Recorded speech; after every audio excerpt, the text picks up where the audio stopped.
మేము ఈ ముఖ్యమంత్రిని అడుగుతున్నాం. మీరు చేస్తే చేయండి అప్పులు.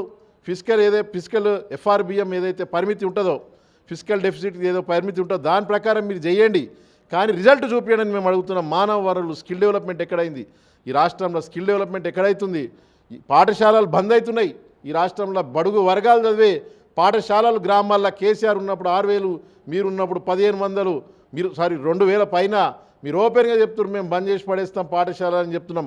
ఆఫ్రికా దేశాల్లో వరల్డ్ బ్యాంక్ తెచ్చుకొని ఫండింగ్ తెచ్చుకొని వాళ్ళు పాఠశాలలు ఓపెన్ చేస్తున్నారు. రేవంత్ రెడ్డి గారు కళ్ళు తెరవండి. మీరు మీ కేసీఆర్ ఆత్మ మీ శరీరంలో ఎంటర్ అయిందని మేము భావిస్తున్నాం. పరకాయ ప్రవేశం చేసింది. ఈ పరకాయ ప్రవేశాలు కాదు, ఇట్లాంటివి కాదు మీరు చేయాల్సింది. కేసీఆర్ పార్ట్ 2 కాకండి. కేసీఆర్కి భిన్నంగా పరిపాలన చేయండి. ఆయన బిల్డింగ్లు కట్టిండు, మీరు బిల్డింగ్లు కడుతురు.